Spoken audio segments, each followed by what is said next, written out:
Supreme court ने आज एक बार फिर मुफ्त की घोषणाएं जो चुनाव के दौरान होती हैं उनके अमल से अर्थव्यवस्था को जो नुकसान हो रहा है उस पर चिंता जताई और कमेटी बनाने की जो बात पिछले हफ्ते कही थी उसे भी दोहराया। हालांकि चीफ जस्टिस ने यह भी कहा कि लोगों के कल्याण और अर्थव्यवस्था के नुकसान में संतुलन बनाने की जरूरत होगी।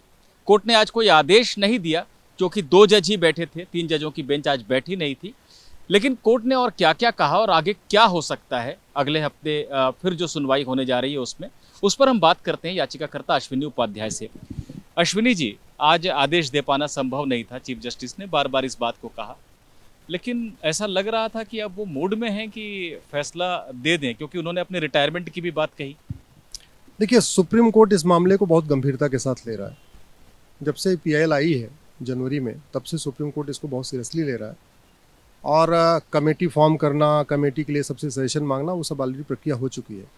हमने अपनी तरफ से 7 लोगों का नाम सजेस्ट किया है कमेटी बनाने के लिए। उसमें कहा है कि उसमें इलेक्शन कमीशन के मुखिया हों, चीफ इलेक्शन कमिश्नर हों, आरबीआई के गवर्नर हों, नीति आयोग के चेयरमैन हों, सीएजी के मुखिया हों, फाइनेंस कमीशन के चेयरमैन हों। इस तरीके से 7 मेंबर कमेटी एक बनाई जाए और वो कमेटी एक महीने के अंदर पूरा प्रपोजल दे दे कि किस तरीके से जो इकोनॉमिक इम्पैक्ट आ रहा है, ये जो वेलफेयर स्कीम का और फ्रीबीज का जो इम्पैक्ट आ रहा है, उसको कैसे ठीक किया जाए। भाई, ये तो बड़ी कड़वी सच्चाई है ना कि 150 लाख करोड़ का कर्जा हो गया, सेंटर और स्टेट मिला के 150 लाख करोड़ का कर्जा हो चुका है।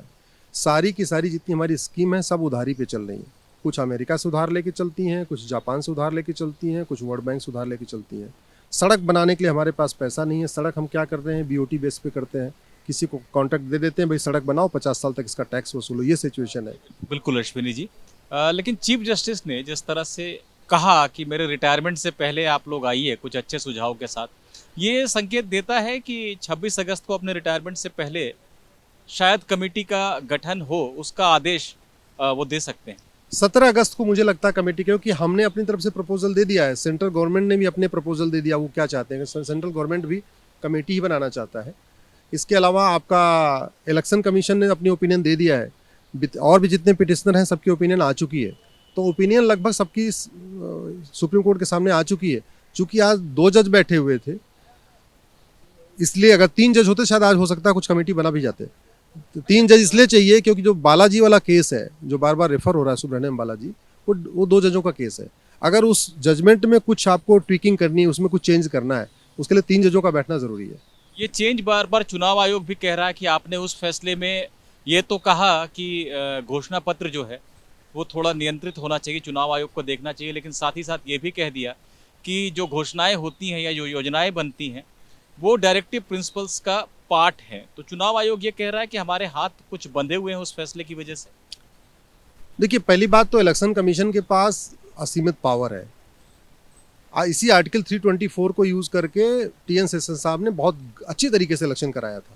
तो ऐसा नहीं है कि इलेक्शन कमीशन का हाथ पूरी तरीके बच चुके हैं। हाँ, एक जजमेंट आया जो बालाजी वाला, जहाँ पे उनको कुछ इंस्ट्रक्शन दिए थे। तो मुझे लगता है, हमारा भी ये मानना है कि जो बालाजी का जजमेंट है उसको थोड़ा रिव्यू करने की ज़रूरत है। सीधी सी बात है, इलेक्शन कमीशन के पास पार्टी को रजिस्टर करने की पावर तो है, डी रजिस्टर करने की पावर नहीं है। इलेक्शन कमीशन के पास पॉलिटिकल पार्टी को सिंबल देने की पावर तो है, सिंबल सीज करने की पावर नहीं है। तो जब तक वो पावर नहीं मिलेगी, जब तक मैनिफेस्टो का मॉडल बनाने की पावर नहीं मिलेगी, अब पावर 2 ही तरीके से मिल सकती है, या तो पार्लियामेंट में कानून बने या तो सुप्रीम कोर्ट अपना ऑर्डर पास करे। 2 ही तरीका है। चलिए, मेरा आखिरी सवाल आपसे कि आम आदमी पार्टी के लिए पेश हुए अभिषेक मनु सिंघवी, उन्होंने तो पूरी सुनवाई को ही गैर जरूरी बता दिया कि इसकी कोई ज़रूरत नहीं है, और कमेटी बनाया जाए इस विचार को भी गैर जरूरी बताया उन्होंने। क्या कहना चाह रहे थे सिंघवी और उसका कितना असर कोर्ट पर पड़ा है? देखिए, आम आदमी, इस भारत में इतनी पॉलिटिकल पार्टियां हैं, आपके पास नेशनल रिकॉग्नाइज जो राष्ट्रीय मान्यता प्राप्त पार्टियां हैं वो तो कोई आया नहीं सुप्रीम कोर्ट, और भी क्षेत्रीय दल हैं, कोई नहीं आया। एक आम आदमी पार्टी आया, तो मुझे तो ऐसे लगता है ना, चोर की दाढ़ी में तिनका। आम आदमी पार्टी को एक आदत बन गई है कि इलेक्शन के पहले कुछ मुफ्त के वादे करो, और मुफ्त के वादे करके, चूंकि दिल्ली की में मुफ्त का वादा किया, दिल्ली जीत लिए, फिर पंजाब में मुफ्त के वादे किए, पंजाब भी आ गया। अब उनको लगता है, उनकी हैबिट में आ गया कि ऐसे मुफ्तखोरी को बढ़ाओ, मुफ्त की चीज़ें वादा करो, प्रॉमिस करो और बाद में चुनाव जीत लो। उनको इस बात की कोई चिंता नहीं है कि हमारा इकोनॉमिक कंडीशन क्या हो रहा है। और वादे भी, जरा इसको आप सच्चाई समझिए निपुण जी। आम आदमी पार्टी कह रही है कि दिल्ली के हॉस्पिटल हमने बहुत अच्छे कर दिए, लेकिन आम आदमी पार्टी के किसी भी पदाधिकारी का, किसी भी एमएलए और एमपी का बच्चा और मंत्री का बच्चा दिल्ली के सरकारी स्कूल में नहीं पढ़ता। कह रहे हमने हॉस्पिटल अच्छा कर दिया, इलाज खुद नहीं कराते, स्कूल अच्छा हो गया, अपने बच्चों को नहीं पढ़ाते। तो ये जो कहने के दांत, वो खाने के दांत अलग, दिखाने के दांत अलग है ना, इसमें जमीन आसमान का अंतर है।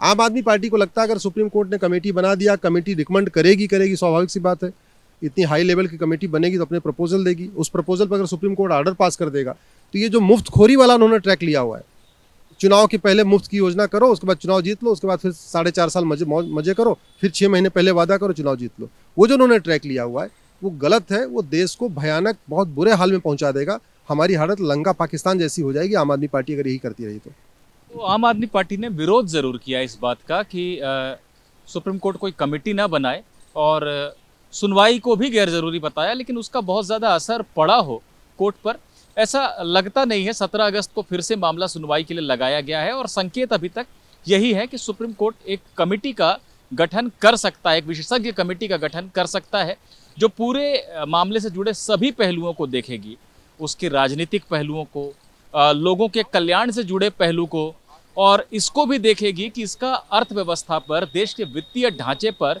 क्या असर पड़ रहा है। इन तमाम बिंदुओं को पर विचार करके सुझाव देगी। तो एक कमेटी बन सकती है जिस पर सभी से सुझाव मांगे गए हैं, कई पक्षों के सुझाव आ भी गए हैं। 17 अगस्त को हो सकता है कि सुप्रीम कोर्ट इस पर कोई आदेश जारी करे।